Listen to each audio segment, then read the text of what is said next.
Class 12 Hindi दिगंत शीर्षक पाठ 3 संपूर्ण क्रांति शीर्षक पाठ का objective question. Hello dear students, आप सभी का स्वागत है आपके अपने चैनल बिहार एग्जाम मार्क्स में। प्यारे बच्चों, हम सब इनसे पिछली वाली वीडियो में संपूर्ण क्रांति की शीर्षक के जो लेखक हैं जयप्रकाश नारायण जी, उनके जीवन परिचय के बारे में बेहतर तरीके से समझे थे इनसे पिछली वाली वीडियो में। ठीक है, आज हम सब इस वीडियो में संपूर्ण क्रांति शीर्षक पाठ का ऑब्जेक्टिव क्वेश्चन को सॉल्व करेंगे। ठीक है, जितने भी ऑब्जेक्टिव क्वेश्चन है सबको इस वीडियो में आज हम सब मिलकर के सॉल्व कर लेंगे। बस आप सभी से एक रिक्वेस्ट है, आप सभी सारे छात्र एवं छात्राएं क्लास छोड़कर बीच से मत जाना। ठीक है, क्योंकि इसमें आप सभी का ही नुकसान होगा, मेरा कोई नुकसान नहीं होगा। ठीक है, इसलिए मैंने आप सभी से रिक्वेस्ट किया, आप सभी क्लास छोड़ के बीच से मत जाना। ठीक है, जितने भी बच्चे चैनल पर पहली बार आए हो तो वो सारे बच्चे चैनल को सब्सक्राइब कर लेना। ठीक है, क्योंकि इस चैनल पर आप सभी को 12th क्लास की तैयारी बेहतर तरीके से करवाई जाएगी। ठीक है, जितने भी बच्चे आर्ट्स लिए हो उसमें आप सभी को बेहतर तरीके से इस चैनल पर आप सभी को तैयारी करवाई जाएगी। ठीक है, तो प्यारे बच्चों, क्लास को स्टार्ट करते हैं।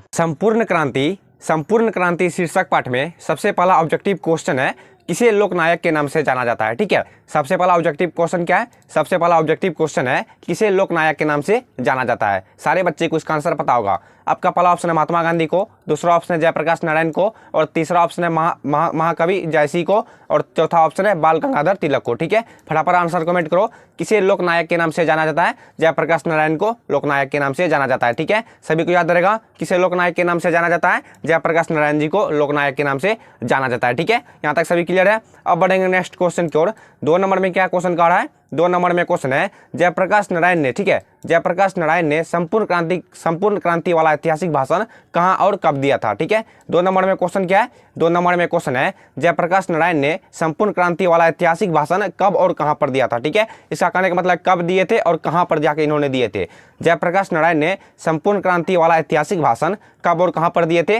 पहला ऑप्शन है इलाहाबाद में 5 जून को 1977 ईस्वी को। ठीक है, सबसे पहला ऑप्शन क्या है? सबसे पहला ऑप्शन है इलाहाबाद में। ठीक है, इलाहाबाद में 5 जून 1977 ईस्वी को। और दूसरा ऑप्शन है रांची में। ठीक है, रांची में 5 जून 1975 ईस्वी को। और तीसरा ऑप्शन है जमशेदपुर में 5 जून 1973 ईस्वी को। और चौथा ऑप्शन है पटना में 5 जून 1974 ईस्वी को। ठीक है, कितने बच्चे को इसका आंसर मालूम है? जयप्रकाश नारायण ने, पहले क्वेश्चन को समझो। ठीक है, जो 2 नंबर में क्वेश्चन है, जयप्रकाश नारायण ने संपूर्ण क्रांति वाला ऐतिहासिक भाषण कब और कहां पर दिया था? 2 का right answer option number D. जितने भी बच्चे बता रहे हो, पटना में 5 जून 1974 ईस्वी को, सबका राइट आंसर है। ठीक है, 2 का right answer option number D. जितने भी बच्चे बता रहे हो, पटना में 5 जून 1974 ईस्वी को, सबका राइट आंसर हो जाएगा। ठीक है, सभी तक यहाँ तक क्लियर है सभी को। अब बढ़ेंगे नेक्स्ट क्वेश्चन की ओर। किसी को कोई डाउट या फिर कंफ्यूजन हो रहा हो तो आप सभी कमेंट कर देना। ठीक है, मैं उसका सोल्यूशन नेक्स्ट वीडियो में कर दूंगा। सबका कमेंट में पढ़ता हूँ।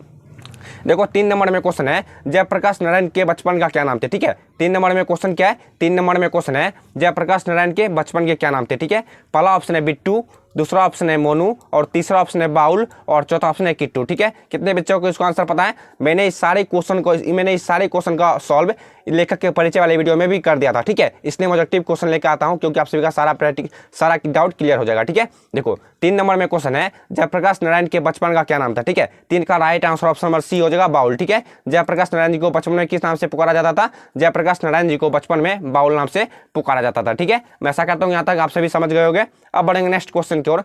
देखो, 4 नंबर में क्वेश्चन है, जयप्रकाश नारायण ने, ठीक है, जयप्रकाश नारायण ने किस वर्ष छात्र आंदोलन का नेतृत्व किया। ठीक है, 4 नंबर में क्वेश्चन क्या है? 4 नंबर में क्वेश्चन है, जयप्रकाश नारायण ने किस वर्ष, ठीक है, किस वर्ष छात्र आंदोलन का नेतृत्व किया था। ठीक है, पहला ऑप्शन 1973 ईस्वी में, दूसरा ऑप्शन 1976 ईस्वी में, और तीसरा ऑप्शन है 1974 ईस्वी में, और चौथा ऑप्शन है 1977 ईस्वी में। ठीक है, कितने बच्चे को इसका आंसर मालूम है? जयप्रकाश नारायण ने किस वर्ष छात्र आंदोलन का नेतृत्व किया था? 4 का right answer option number C. जितने भी बच्चे बता रहे हो 1974 ईस्वी, सबका राइट आंसर है। ठीक है, जयप्रकाश नारायण जी ने छात्र आंदोलन का नेतृत्व 1974 ईस्वी में किया था। ठीक है, मैं ऐसा करता हूँ आप सभी को 4 नंबर का क्वेश्चन भी बेहतर तरीके से समझ में आया होगा। ठीक है, फिर से आप सभी को 4 नंबर का क्वेश्चन बता देता हूँ। जयप्रकाश नारायण ने किस वर्ष छात्र आंदोलन का नेतृत्व किया था? जयप्रकाश नारायण जी ने 1974 ईस्वी में छात्र आंदोलन का नेतृत्व किया था। ठीक है, अब बढ़ेंगे नेक्स्ट क्वेश्चन की ओर। 5 नंबर में क्वेश्चन है, जयप्रकाश नारायण का जन्म कब हुआ था। ठीक है, बच्चे को इसका आंसर मालूम है। जयप्रकाश नारायण जी का जन्म कब हुआ था? पहला ऑप्शन है 11 अक्टूबर 1902 ईस्वी को, दूसरा ऑप्शन है 8 अक्टूबर 1979 ईस्वी को, और तीसरा ऑप्शन है 12 अक्टूबर 1904 ईस्वी को, और चौथा ऑप्शन है 17 अक्टूबर 1914 ईस्वी को। ठीक है, इसका राइट आंसर क्या हो जाएगा? जयप्रकाश नारायण जी का जन्म कब हुआ था? जयप्रकाश नारायण जी का जन्म 11 अक्टूबर 1902 ईस्वी को हुआ था। ठीक है, सभी को याद रहेगा, जयप्रकाश नारायण जी का जन्म 11 अक्टूबर 1902 ईस्वी को हुआ था। ठीक है, देखो मैं आप सभी को एक बात बता देना चाहता हूँ आगे बढ़ने से पहले। जितने भी बच्चे, ठीक है, जितने भी बच्चे सबसे पहले लेखक के परिचय वाले वीडियो को नहीं देखे हो तो वे सारे बच्चे सबसे पहले लेखक परिचय वाले वीडियो को जा करके देखो, ठीक है। मैं ऐसा इसलिए बोल रहा हूँ कि आप सभी को आगे चल के दिक्कत ना आए, ठीक है। जब आप सभी संपूर्ण क्रांति शीर्षक पाठ के सब्जेक्टिव क्वेश्चन को सॉल्व करोगे तो आप सभी को उसमें बहुत सारी दिक्कतें होंगी, ठीक है। अगर आप सब लेखक परिचय वाले वीडियो को सबसे पहले देख लोगे तो आप सभी को ज़्यादा दिक्कतें नहीं आएगी, ठीक है। वैसे जो भी दिक्कत होगी मैं उसे समझा दूंगा, सॉल्व कर दूंगा उसका, ठीक है। देखो आप क्वेश्चन की ओर चलते हैं। क्वेश्चन है 5 नंबर में, जयप्रकाश नारायण जी का जन्म कब हुआ था? जयप्रकाश नारायण जी का जन्म 11 अक्टूबर 1902 ईस्वी को हुआ था, ठीक है, सभी को याद रहेगा। अब बढ़ेंगे नेक्स्ट क्वेश्चन की ओर। 6 नंबर में क्वेश्चन है, जयप्रकाश नारायण के पिताजी के क्या नाम थे? ठीक है, 6 नंबर में क्वेश्चन क्या है? 6 नंबर में क्वेश्चन है, जयप्रकाश नारायण जी के पिताजी के क्या नाम थे? ठीक है, पहला ऑप्शन है दीनदयाल, दूसरा ऑप्शन है हर्षु दयाल और तीसरा ऑप्शन क्या है? चलो देखते हैं। तीसरा ऑप्शन है रामदयाल और चौथा ऑप्शन है इनमें से कोई नहीं, ठीक है। चौथा ऑप्शन क्या है? चौथा ऑप्शन है इनमें से कोई नहीं, ठीक है। जयप्रकाश नारायण जी के पिता का क्या नाम थे? जयप्रकाश नारायण जी के पिता का नाम हर्षु दयाल थे, ठीक है, सभी को याद रहेगा। जयप्रकाश नारायण जी के पिता का नाम हर्षु दयाल थे, ठीक है। अब बढ़ेंगे नेक्स्ट क्वेश्चन की ओर। 7 नंबर में क्वेश्चन है, संपूर्ण क्रांति के रचनाकार कौन है? ठीक है, 7 नंबर में क्वेश्चन क्या है? 7 नंबर में क्वेश्चन है, संपूर्ण क्रांति के रचनाकार हो, ठीक है। बीच में क्लास छोड़ के मत जाना, ठीक है, मेरे हिसाब से मैं आप सभी को रिक्वेस्ट करके ये बात बोलता हूँ, बीच में क्लास छोड़ के मत जाना, ठीक है। ऐसे में आप सभी भटक जाओगे, इधर कराओगे ना घाट करोगे ना घाट करोगे, ठीक है। देखो 7 नंबर में क्वेश्चन है, संपूर्ण क्रांति के रचनाकार कौन है? ठीक है, पहला ऑप्शन है जय कृष्ण मूर्ति जी और दूसरा ऑप्शन है भगत सिंह और तीसरा ऑप्शन है जयप्रकाश नारायण और चौथा ऑप्शन है महात्मा गांधी, ठीक है। फटाफट अपना आंसर कमेंट करो। संपूर्ण क्रांति के रचनाकार जयप्रकाश नारायण जी हैं, ठीक है, सभी को याद रहेगा। संपूर्ण क्रांति के रचनाकार जयप्रकाश नारायण जी हैं, ठीक है। अब बढ़ेंगे नेक्स्ट क्वेश्चन की ओर। देखो 8 नंबर में क्वेश्चन है, किसने कहा? ठीक है, देखो सॉरी 8 नंबर में क्वेश्चन है, किसने कहा था? ठीक है, किसने कहा था अभी ना जाने कितने मीलों इस देश की जनता को जाना है? ठीक है, 8 नंबर में क्वेश्चन क्या है फिर से समझो। 8 नंबर में क्वेश्चन है, किसने कहा था? ठीक है, किसने कहा था अभी ना जाने कितने मीलों इस देश की जनता को जाना है? ठीक है, मतलब कितने किलोमीटर इस देश की जनता को जाना है। देखो ऑप्शन है, पहला महात्मा गांधी ने कहा था, दूसरा ऑप्शन है डॉक्टर राजेंद्र प्रसाद ने कहा था, तीसरा ऑप्शन है जवाहरलाल नेहरू ने कहा था और चौथा ऑप्शन है लाल बहादुर शास्त्री ने कहा था, ठीक है। इसका राइट आंसर क्या हो जाएगा? किसने कहा था अभी ना जाने कितने मीलों इस देश की जनता को जाना है, ठीक है। 8 का right answer option number C हो जाएगा, जवाहरलाल नेहरू, ठीक है। 8 का राइट आंसर क्या हो जाएगा? 8 का right answer option number C हो जाएगा, जवाहरलाल नेहरू ने ये बात बोले थे, कितना जाने कितने किलोमीटर अभी इस देश की जनता को दूर जाना है, ठीक है। सभी को याद रहेगा इसका आंसर। अब बढ़ेंगे नेक्स्ट क्वेश्चन की ओर। देखो 9 नंबर में क्वेश्चन है, जयप्रकाश नारायण को किस देश का दलाल कहा गया? ठीक है, 9 नंबर में क्वेश्चन है, सारे चुनिंदा प्रश्न है और सारे क्वेश्चन बार बार पूछे जाते हैं, ठीक है, मैं इस बात को बता दिया हूं।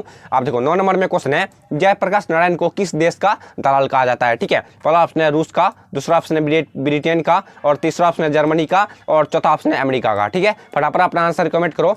जयप्रकाश नारायण को किस देश का दलाल कहा जाता है? जयप्रकाश नारायण जी को अमेरिका का दलाल कहा जाता है, ठीक है, सभी को याद रहेगा। जयप्रकाश नारायण जी को अमेरिका का दलाल कहा जाता है, ठीक है मेरे प्यारे बच्चों। अब बढ़ेंगे नेक्स्ट क्वेश्चन की ओर। समझ में आ रहा है कि नहीं? ठीक है, आप सब एक बार कमेंट में यस लिख दो, मैं समझ जाऊंगा आप सभी को बेहतर तरीके से समझ में आ रहा है, ठीक है। अब देखो 10 नंबर में क्वेश्चन है, जयप्रकाश नारायण के स्वास्थ्य पर निगरानी रखने वाले डॉक्टर का क्या नाम था? ठीक है, 10 नंबर में क्वेश्चन क्या है? 10 नंबर में क्वेश्चन है, आप सभी क्वेश्चन बैंक को उल्टा के देखना क्या? देखो सारे क्वेश्चन बार बार पूछे गए थे, ठीक है। 12th क्लास के क्वेश्चन बैंक जो आते हैं उसमें देखना हिंदी का जो एग्जाम में ऑब्जेक्टिव पूछा जाता है उसको उल्टा के देखना कि जयप्रकाश संपूर्ण का शीर्षक पाठ से कितने ऑब्जेक्टिव क्वेश्चन पूछे जाते हैं, ठीक है, 50 नंबर तक का पूछा जाता है, ठीक है। देखो अब 10 नंबर में क्वेश्चन है, जयप्रकाश नारायण के स्वस्थता पर, ठीक है, जयप्रकाश नारायण जी जो हॉस्पिटल में थे उसके स्वास्थ्य पर निगरानी रखने वाले डॉक्टर का क्या नाम था? ठीक है, पहला ऑप्शन है डॉक्टर इरफान और दूसरा ऑप्शन है डॉक्टर रहमान और तीसरा ऑप्शन है डॉक्टर मकबूल और चौथा ऑप्शन है डॉक्टर एजाज, ठीक है। इसका राइट आंसर क्या हो जाएगा? जयप्रकाश नारायण के स्वास्थ्य पर निगरानी रखने वाले डॉक्टर का नाम क्या था? 10 का right answer option number B हो जाएगा, डॉक्टर रहमान, ठीक है, सभी को याद रहेगा। जयप्रकाश नारायण जी के स्वास्थ्य पर निगरानी रखने वाले डॉक्टर का नाम डॉक्टर रहमान था, ठीक है। अब बढ़ेंगे नेक्स्ट क्वेश्चन की ओर। 11 नंबर में क्वेश्चन है, जयप्रकाश नारायण जी को किसका भाषण सुनकर अमेरिका जाने की प्रेरणा मिली? ठीक है, 11 नंबर में क्वेश्चन क्या है? 11 नंबर में क्वेश्चन है, जयप्रकाश नारायण जी को किसका भाषण सुन करके अमेरिका जाने की प्रेरणा मिली, यानी कि अमेरिका जाने की अपने अंदर मोटिवेशनल जगह, ठीक है। देखो 11 नंबर क्वेश्चन फिर से समझो, जयप्रकाश नारायण जी को किसका भाषण, ठीक है, यानी कि किसके शब्द को सुन करके जयप्रकाश नारायण जी के मन में उजागर जगह थे कि अब हम अमेरिका जाके पढ़ाई करेंगे, ठीक है। देखो ऑप्शन क्या है? पहला ऑप्शन है डॉक्टर राम तीर्थ, दूसरा ऑप्शन है स्वामी सत्यदेव और तीसरा ऑप्शन है स्वामी विवेकानंद और चौथा ऑप्शन है स्वामी सहजानंद, ठीक है। इसका राइट आंसर क्या हो जाएगा? किसके बातों को सुन करके जयप्रकाश नारायण जी के मन में उजागर जगह थे कि अब हम अमेरिका जाके पढ़ाई करेंगे। ठीक है, 11 का right answer option number B हो जाएगा डॉक्टर स्वामी सत्यदेव। ठीक है, 11 का राइट आंसर क्या हो जाएगा, 11 का right answer option number B हो जाएगा स्वामी सत्यदेव। ठीक है, जयप्रकाश नारायण जी के मन में किसके बातों को सुनकर के अमेरिका जाने की प्रेरणा मिली, स्वामी सत्यदेव की बातों को सुनकर अमेरिका जाने की प्रेरणा मिली। ठीक है, यहाँ तक सभी को याद रहेगा। अब बढ़ेंगे नेक्स्ट क्वेश्चन की ओर, सारे धीरे धीरे क्वेश्चन को सॉल्व कर लेंगे मिलकर के सभी हम सभी। ठीक है, सारे क्वेश्चन को धीरे धीरे मिलकर के हम सभी मिलकर सॉल्व कर लेंगे। ठीक है, अब देखो 12 नंबर में क्वेश्चन है, फ्री प्रेस के मालिक कौन थे। ठीक है, 12 नंबर में क्वेश्चन क्या है, एकदम धीरे धीरे सारे क्वेश्चन को सॉल्व करना। ठीक है, मैं समझो मैं आप सभी का दोस्त बोल रहा हूँ, आप सभी को दोस्त की तरह पढ़ाई करा रहा हूँ। ठीक है, देखो 12 नंबर में क्वेश्चन है, फ्री प्रेस के मालिक कौन थे। ठीक है, पहला ऑप्शन है आत्मानंद और दूसरा ऑप्शन है शिवानंद गोस्वामी और तीसरा ऑप्शन है सदानंद जी और चौथा ऑप्शन है शारदानंद गुप्त। ठीक है, इसका राइट आंसर क्या हो जाएगा, फ्री प्रेस के मालिक कौन थे। 12 का राइट आंसर क्या हो जाएगा, 12 का right answer option number C हो जाएगा सदानंद जी। ठीक है, सभी को याद रहेगा, फ्री प्रेस के मालिक सदानंद जी थे। ठीक है, फ्री प्रेस के मालिक कौन थे, फ्री प्रेस के मालिक सदानंद जी थे। ठीक है, सभी को याद रहेगा। अब बढ़ेंगे नेक्स्ट क्वेश्चन की ओर, 13 नंबर में क्वेश्चन है ब्रेन। ठीक है, ब्रेन ऑफ मुंबई किसे कहा जाता है। ठीक है, किसे कहा जाता था। ठीक है, 13 नंबर में क्वेश्चन है, ब्रेन ऑफ मुंबई किसे कहा जाता था। इसका राइट आंसर क्या हो जाएगा, 13 का right answer option number A हो जाएगा उमा शंकर दीक्षित को। ठीक है, सभी को याद रहेगा, ब्रेन ऑफ मुंबई उमा शंकर दीक्षित को कहा जाता था। ठीक है मेरे प्यारे बच्चों, मैं क्वेश्चन को दोबारा इसलिए रिपीट करता हूं ताकि आप सभी के दिमाग में सारे क्वेश्चन बैठ जाए, घोर के आप सभी क्वेश्चन को पी लो। ठीक है, 13 नंबर में क्वेश्चन फिर से समझो। 13 नंबर में क्वेश्चन है, ब्रेन ऑफ मुंबई किसे कहा जाता है, ब्रेन ऑफ मुंबई उमा शंकर दीक्षित को कहा जाता था। ठीक है, अब बढ़ेंगे नेक्स्ट क्वेश्चन की ओर। 14 नंबर में क्वेश्चन है। ठीक है, 14 नंबर में क्वेश्चन है, देखो फिर से एक मिनट, 14 नंबर में क्वेश्चन है, जयप्रकाश नारायण ने, ठीक है, जयप्रकाश नारायण ने ISC की परीक्षा कहां से पास की। ठीक है, 14 नंबर में क्वेश्चन क्या है,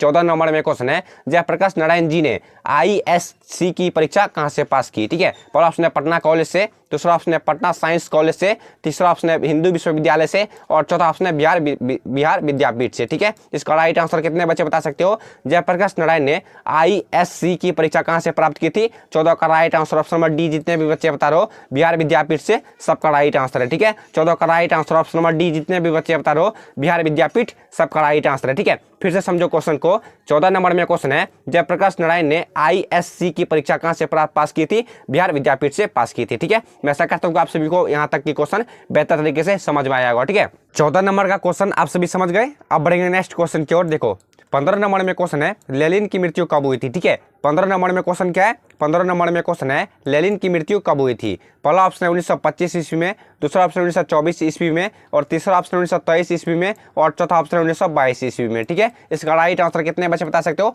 हिस्ट्री में भी ये क्वेश्चन आप सभी को देखने के लिए मिलेगा। ठीक है, 15 नंबर में क्वेश्चन है, लेनिन की मृत्यु कब हुई थी। ठीक है, 15 का राइट आंसर क्या हो जाएगा, 15 का right answer option number B हो जाएगा 1924 ईस्वी में लेनिन की मृत्यु हुई थी। ठीक है, सभी को याद रहेगा, लेनिन की मृत्यु 1924 ईस्वी में हो गई थी। ठीक है, अब बढ़ेंगे नेक्स्ट क्वेश्चन की ओर। समझ में आ रहा है कि नहीं। एक 16 नंबर में क्वेश्चन है, किस अस्पताल में, ठीक है, किस अस्पताल में दिनकर जी का निधन हुआ था। 16 नंबर में क्वेश्चन है, किस अस्पताल में दिनकर जी का निधन हुआ था। पहला ऑप्शन है अपोलो अस्पताल, दूसरा ऑप्शन है श्री राम नर्सिंग होम और तीसरा ऑप्शन है PMCH पटना और चौथा ऑप्शन है वेलिंगटन नर्सिंग होम। ठीक है, इसका राइट आंसर क्या हो जाएगा, चौथा ऑप्शन है वेलिंगटन नर्सिंग होम। ठीक है, किस अस्पताल में दिनकर जी का निधन हुआ था। ठीक है, ये क्वेश्चन बार बार पूछा जाता है, किस अस्पताल में दिनकर जी का निधन हुआ था, वेलिंगटन नर्सिंग होम में दिनकर जी का निधन हुआ था। ठीक है, सभी को याद रहेगा, किस अस्पताल में दिनकर जी का निधन हुआ था, वेलिंगटन नर्सिंग होम में दिनकर जी का निधन हुआ था। ठीक है, अब बढ़ेंगे नेक्स्ट क्वेश्चन की ओर। 17 नंबर में क्वेश्चन क्या है, देखो बढ़ाता हूँ। 17 नंबर में क्वेश्चन है, जयप्रकाश नारायण जी मार्क्सवादी कब बने थे। ठीक है, 17 नंबर में क्वेश्चन क्या है, 17 नंबर में क्वेश्चन है, जयप्रकाश नारायण जी मार्क्सवादी कब बने थे। ठीक है, मतलब कब बने थे, जयप्रकाश नारायण जी मार्क्सवादी कब बने थे। पहला ऑप्शन है 1928 ईस्वी में और दूसरा ऑप्शन है 1927 ईस्वी में और तीसरा ऑप्शन है 1938 ईस्वी में और चौथा ऑप्शन क्या, चलो दिखा देता हूँ, चौथा ऑप्शन है 1924 ईस्वी में। ठीक है, पहले क्वेश्चन को फिर से समझो। 17 नंबर में क्वेश्चन करा है, जयप्रकाश नारायण जी मार्क्सवादी कब बने थे। ठीक है, 17 का right answer option number D हो जाएगा 1924 ईस्वी में। डॉक्टर क्या बोलते हैं, जयप्रकाश नारायण जी मार्क्सवादी बने थे। ठीक है, जयप्रकाश नारायण जी मार्क्सवादी 1924 ईस्वी में बने थे। ठीक है, अब बढ़ेंगे नेक्स्ट क्वेश्चन की ओर। 18 नंबर में क्वेश्चन है, फणीश्वर नाथ रेणु की पुस्तक क्या है। ठीक है, नीचे दिए गए ऑप्शन में फणीश्वर नाथ रेणु की पुस्तक है। ठीक है, पहला ऑप्शन है सत्यकाम, दूसरा ऑप्शन है कुरुक्षेत्र, तीसरा ऑप्शन है उस जनपद का कवि हूँ, और चौथा ऑप्शन है मेला आंचल। ठीक है, इसका राइट आंसर कितने बच्चे बता सकते हो? फणीश्वरनाथ नाथ रेणु की पुस्तक कौन सी है? 18 का right answer option number D हो जाएगा, मेला आंचल। ठीक है, फणीश्वरनाथ नाथ रेणु की पुस्तक, इनमें से मेला आंचल राइट आंसर हो जाएगा। ठीक है, अब बढ़ेंगे नेक्स्ट क्वेश्चन की ओर। देखो 19 नंबर में क्वेश्चन है 1974 में। ठीक है, 1974 में बिहार प्रदेश का मुख्यमंत्री कौन थे? ठीक है, सीधे अपने काम पे फोकस करो। ठीक है, इधर उधर मत देखो। 19 नंबर में क्वेश्चन है 1974 में बिहार प्रदेश का मुख्यमंत्री कौन था? पहला ऑप्शन है कृष्ण वल्लभ भाई सहाय, दूसरा ऑप्शन है अब्दुल गफूर, और तीसरा ऑप्शन है अनुग्रह नारायण सिंह, और चौथा ऑप्शन है महामाया प्रसाद। ठीक है, इसका राइट आंसर क्या हो जाएगा? पहले क्वेश्चन को समझो, क्वेश्चन क्या कह रहा है उसका, फिर उसका अपना आंसर कमेंट करो। ठीक है, 19 नंबर में क्वेश्चन है 1974 में। ठीक है, 1974 ईस्वी में बिहार प्रदेश का, ठीक है, बिहार प्रदेश का मुख्यमंत्री कौन थे? ठीक है, अपने बिहार के बारे में बोल रहा है। 1974 में बिहार प्रदेश का मुख्यमंत्री कौन थे? 19 का right answer option number B हो जाएगा, अब्दुल गफूर। ठीक है, सभी को याद रहेगा 1974 में बिहार प्रदेश का मुख्यमंत्री अब्दुल गफूर थे। ठीक है, अभी फिलहाल में मुख्यमंत्री कौन है कमेंट में बताओ, मैं सबका कमेंट पढ़ लूंगा। ठीक है, 1974 में बिहार प्रदेश का मुख्यमंत्री अब्दुल गफूर था। ठीक है, अब बढ़ेंगे नेक्स्ट क्वेश्चन की ओर। 20 नंबर में क्वेश्चन है जयप्रकाश नारायण की पत्नी का क्या नाम था? ठीक है, सारे चुनिंदा प्रश्न एंड सारे मोस्ट वीवीआई क्वेश्चन है। ठीक है, 20 नंबर में क्वेश्चन है जयप्रकाश नारायण जी के पत्नी का क्या नाम था? पहला ऑप्शन है लीलावती, दूसरा ऑप्शन है अमरावती प्रभा, और तीसरा ऑप्शन है प्रभावती देवी, और चौथा ऑप्शन है प्रभात सिन्हा। ठीक है, इसका राइट आंसर क्या हो जाएगा? जयप्रकाश नारायण जी के पत्नी के क्या नाम थे?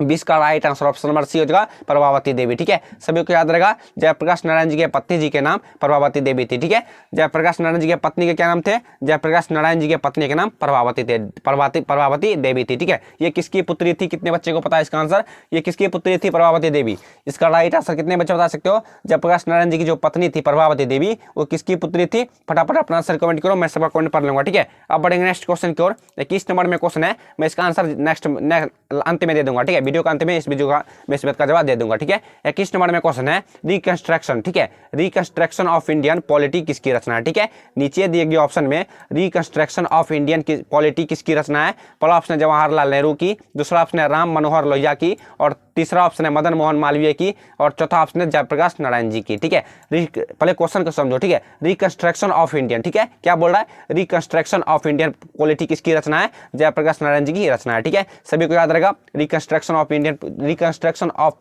इंडियन पॉलिटी जयप्रकाश नारायण जी की रचना है। ठीक है, ये क्रिया है, कृतियां है। ठीक है, सभी को याद रहेगा कृतियां जयप्रकाश नारायण जी की, ये कृतियां रिकंस्ट्रक्शन ऑफ इंडियन पॉलिटी। ठीक है, सबसे पहला कृतियां जयप्रकाश नारायण जी की रिकंस्ट्रक्शन ऑफ इंडियन। ठीक है, सभी को याद रहेगा। अब बढ़ेंगे नेक्स्ट क्वेश्चन की ओर। 22 नंबर में क्वेश्चन है प्रजा सोशलिस्ट पार्टी का गठन कब हुआ? ठीक है, 22 नंबर में क्वेश्चन क्या है? 22 नंबर में क्वेश्चन है, मैं जो यहाँ पर BVI लिख रहा हूँ, इसका मतलब होता है मोस्ट वेरी इंपॉर्टेंट क्वेश्चन है। ठीक है, देखो 22 नंबर में क्वेश्चन है प्रजा सोशलिस्ट पार्टी का गठन कब हुआ था? पहला ऑप्शन है 1949 ईस्वी में, और दूसरा ऑप्शन है 1947 ईस्वी में, और तीसरा ऑप्शन है 1952 ईस्वी में, और चौथा ऑप्शन है 1950 ईस्वी में। ठीक है, इसका राइट आंसर कितने बजे बता सकते हो?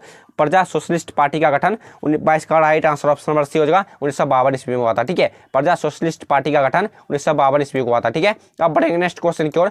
23 नंबर में क्वेश्चन है जयप्रकाश नारायण को भारत रत्न की उपाधि कब दी गई? ठीक है, 23 नंबर में क्वेश्चन क्या है? 23 नंबर में क्वेश्चन है जयप्रकाश नारायण जी को भारत रत्न की उपाधि कब दी गई थी? मैंने लेखक परिचय वाले वीडियो में भी बताया था। ठीक है, जयप्रकाश नारायण जी को भारत रत्न की उपाधि, तो इसका राइट आंसर क्या हो जाएगा? तो इसका right answer option number B हो जाएगा, 1998 ईस्वी में दी गई थी। ठीक है, जयप्रकाश नारायण जी को भारत रत्न की उपाधि 1998 ईस्वी में दी गई थी। ठीक है, मैं ऐसा करता हूँ कि आप सभी को क्वेश्चन समझ में आ रहा हो बेहतर तरीके से। ठीक है, कोई कंफ्यूजन या डाउट हो रहा हो तो आप सभी कमेंट कर दो। ठीक है, मैं इस बात को दोबारा बोल रहा हूँ, मैं उस वीडियो का सोल्यूशन नेक्स्ट वीडियो में कर दूंगा। ठीक है, अब बढ़ेंगे नेक्स्ट क्वेश्चन की ओर। 24 नंबर में क्वेश्चन है 24 नंबर में क्वेश्चन है उर्वशी किसकी रचना है? ठीक है, नीचे दिए गए ऑप्शन में उर्वशी किसकी रचना है? ठीक है, पहला ऑप्शन है रामधारी सिंह दिनकर की, और दूसरा ऑप्शन है मोहनलाल महतो वियोगी की, और तीसरा ऑप्शन है सुमित्रा नंदन पंत की, और चौथा ऑप्शन है जयशंकर प्रसाद की। ठीक है, इसका राइट आंसर क्या हो जाएगा? उर्वशी किसकी रचना है? 24 का right answer option number A हो जाएगा, रामधारी सिंह दिनकर की। ठीक है, उर्वशी रामधारी सिंह दिनकर की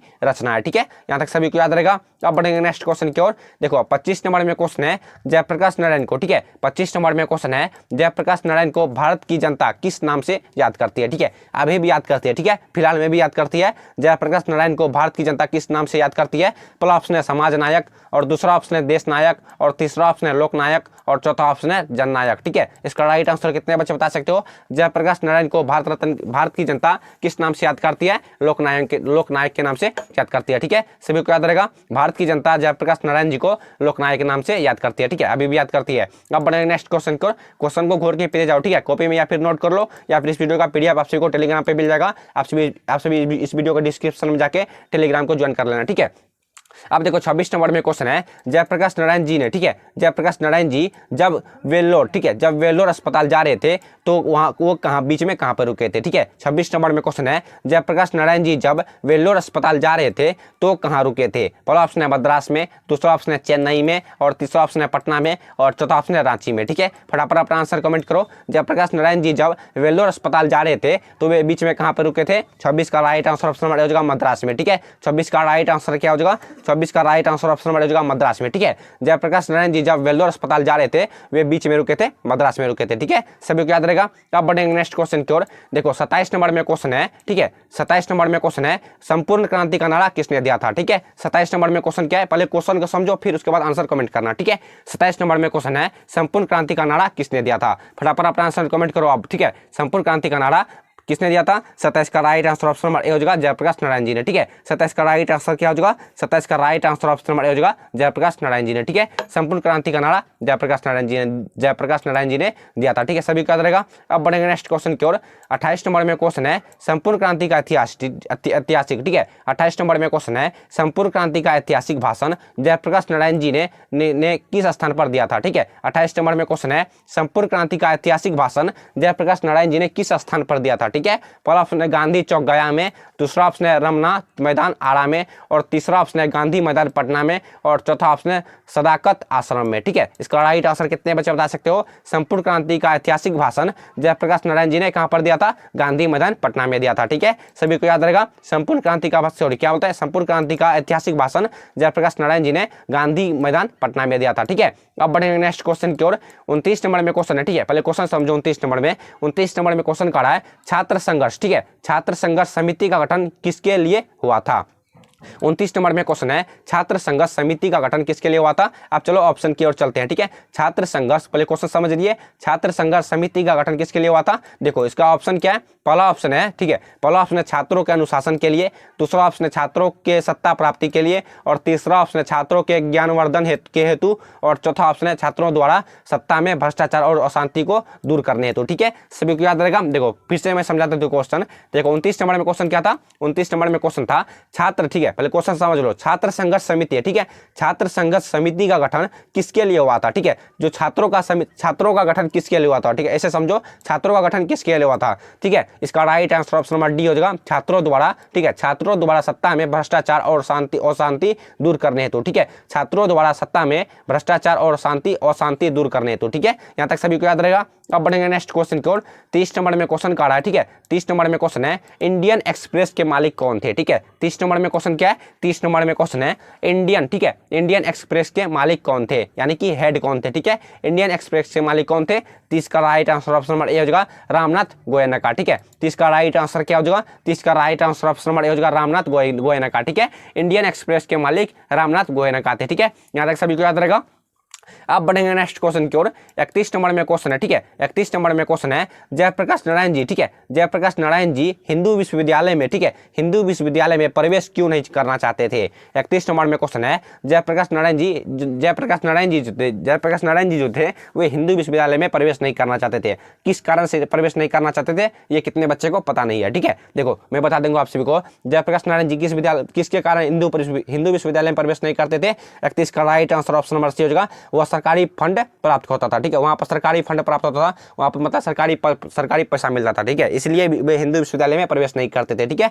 जयप्रकाश नारायण जी हिंदू विश्वविद्यालय में प्रवेश क्यों नहीं करते थे, वहां सरकारी फंड प्राप्त होता था, इसलिए वे हिंदू विश्वविद्यालय में प्रवेश नहीं करते थे, ठीक है। 31 का right answer option number C हो जाएगा, वह सरकारी फंड प्राप्त होता था, ठीक है, सभी को याद रहेगा। अब बढ़ेंगे नेक्स्ट क्वेश्चन की ओर। 32 नंबर में क्वेश्चन है, 32 नंबर में क्वेश्चन है, जयप्रकाश नारायण रचित पाठ का नाम है, ठीक है, नीचे देखिए ऑप्शन में जयप्रकाश नारायण रचित पाठ का नाम क्या अनुसार है। देखो ऑप्शन की ओर चलते हैं। पहला ऑप्शन है हंसते हुए मेरा अकेलापन, और दूसरा ऑप्शन है संपूर्ण क्रांति, और तीसरा ऑप्शन है बातचीत, और चौथा ऑप्शन है उसने कहा था, ठीक है। इसका राइट आंसर कितने बच्चे बता सकते हो। जयप्रकाश नारायण रचित पाठ का नाम क्या है, option number B right answer है संपूर्ण क्रांति, ठीक है। 32 का राइट आंसर क्या हो जाएगा, 32 का right answer option number B हो जाएगा संपूर्ण क्रांति, ठीक है। जयप्रकाश नारायण रचित पाठ का नाम संपूर्ण क्रांति। ठीक है, अब बढ़ेंगे नेक्स्ट क्वेश्चन की ओर। समझ में आ रहा है कि नहीं, एक बार कमेंट में यस लिख दो, फिर से मैं समझ जाऊंगा आप सभी को बेहतर तरीके से समझ में आ रहा है। ठीक है, अब देखो 33 नंबर में क्वेश्चन है रिकंस्ट्रक्शन। ठीक है, reconstruction of Indian polity Jayaprakash Narayan की किस रचना विधा से संबंधित है। ठीक है, 33 नंबर में क्वेश्चन है reconstruction of Indian polity Jayaprakash Narayan की किस रचना विधा से संबंधित है। निबंध से है, या फिर कविता से है, या फिर उपन्यास से है, या फिर नाटक से। ठीक है, कितने बच्चे को इसका आंसर मालूम है। Reconstruction of Indian polity Jayaprakash Narayan की किस रचना विधा से संबंधित है। 33 का right answer option number B हो जाएगा, कविता से। ठीक है, जयप्रकाश नारायण की रिकंस्ट्रक्शन ऑफ इंडियन पॉलिटी कविता से संबंधित है। ठीक है, 33 का right answer option number B हो जाएगा, कविता। ठीक है, अब बढ़ेंगे नेक्स्ट क्वेश्चन की ओर। 34 नंबर में क्वेश्चन है गरीब की बेरोजगारी बढ़ती जाती है किस शीर्षक पाठ में इस बात को कहा गया है। ठीक है, 34 नंबर में क्वेश्चन समझो, गरीब की बेरोजगारी बढ़ती जाती है किस शीर्षक पाठ में इस बात को कहा गया है। पहला ऑप्शन है बातचीत में कहा गया है, दूसरा ऑप्शन है उसने कहा था में कहा गया है, और तीसरा ऑप्शन है संपूर्ण क्रांति में कहा गया है, और चौथा ऑप्शन है प्रगति और समाज में कहा गया है। ठीक है, पहले 34 नंबर में क्वेश्चन क्या है। 34 नंबर में क्वेश्चन है गरीब की बेरोजगारी बढ़ती जाती है किस शीर्षक पाठ में कहा गया है। 34 का right answer option number C हो जाएगा, संपूर्ण क्रांति शीर्षक पाठ में गरीब की बेरोजगारी बढ़ती जाती है। संपूर्ण क्रांति शीर्षक पाठ में इस बात को दर्जा दिया गया है। ठीक है, यानी कि समझाया गया है। ठीक है, अब बढ़ेंगे नेक्स्ट क्वेश्चन की ओर।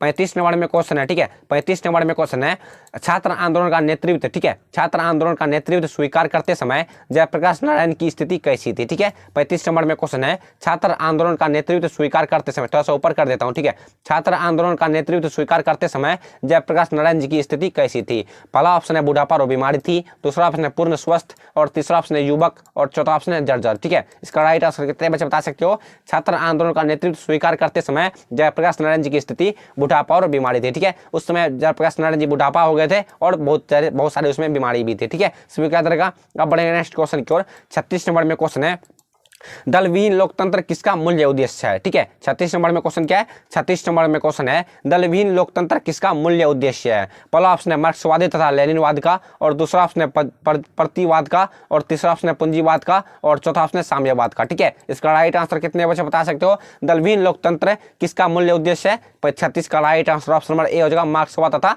लेनिनवाद दोनों का। ठीक है, दलविहीन लोकतंत्र किसका मूल्य उद्देश्य है। दलविहीन लोकतंत्र मार्क्सवाद तथा लेनिनवाद दोनों का मूल्य उद्देश्य है। ठीक है, यहाँ तक सभी को बेहतर तरीके से समझ में आया कि नहीं, एक बार नेक्स्ट कमेंट में एक बार यस लिख दो। ठीक है, देखो 37 नंबर में क्वेश्चन है जयप्रकाश नारायण के माताजी के क्या नाम थे। ठीक है, इससे आगे मैंने पढ़ा था जयप्रकाश नारायण जी के पत्नी की क्या नाम थी। ठीक है, कितने बच्चे को अभी तक मालूम है जयप्रकाश नारायण जी की पत्नी की क्या नाम थी। जयप्रकाश नारायण जी की पत्नी के नाम प्रभावती देवी थी। ठीक है, अब देखो 37 नंबर में क्वेश्चन बोल रहा है जयप्रकाश नारायण जी के माता जी के क्या नाम थे। पहला ऑप्शन है फूल कुमारी, दूसरा ऑप्शन है फूल रानी, और तीसरा ऑप्शन है प्रभावती देवी, और चौथा ऑप्शन है गंगोत्री देवी। ठीक है, इसका राइट आंसर कितने बच्चे बता सकते हो। 37 का राइट आंसर क्या हो जाएगा। पहले क्वेश्चन समझो, जयप्रकाश नारायण जी के माता जी के क्या नाम थे।